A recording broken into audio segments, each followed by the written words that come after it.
13 मागण्यांचा उल्लेख केला होता. नेमकं काय काय आरोप आहेत आणि काय काय घडलंय जेलमध्ये, काय काय घडलंय? जेलमध्ये यांना VIP ट्रीटमेंट मिळते अशा प्रकारचे याच्यामध्ये 13 मागण्या आहेत आणि त्याचे CCTV सह पुरावे दिलेत. वाल्मिकरांना चहा कोण आणून देते, जेवण कोण आणून देते, काही लोकांना मटण कसं पोहोचलं, मटण आहे ना, मटण सुद्धा पोहोच केलं जातंय, अशा प्रकारचे पुरावे. आणि हे काय असे तसे नाही, पुराव्याचं आहे. बॅग कोणी उचलतंय, म्हणजे बॅग, मोठी बॅग कोण नेऊन देतंय, जेलमध्ये मोठी बॅग थोडीच नेऊन दिली जाते.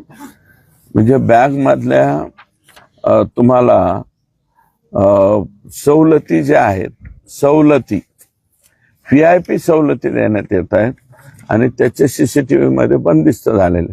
आणि जे कर्मचारी याच्यात जबाबदार असतील ते सर्वचे सर्व सस्पेंड करावे, ही ग्रामस्थांची मागणी आहे. तर ती सुद्धा मागणी मी माझ्या लेटर पॅडवर देणार आहे.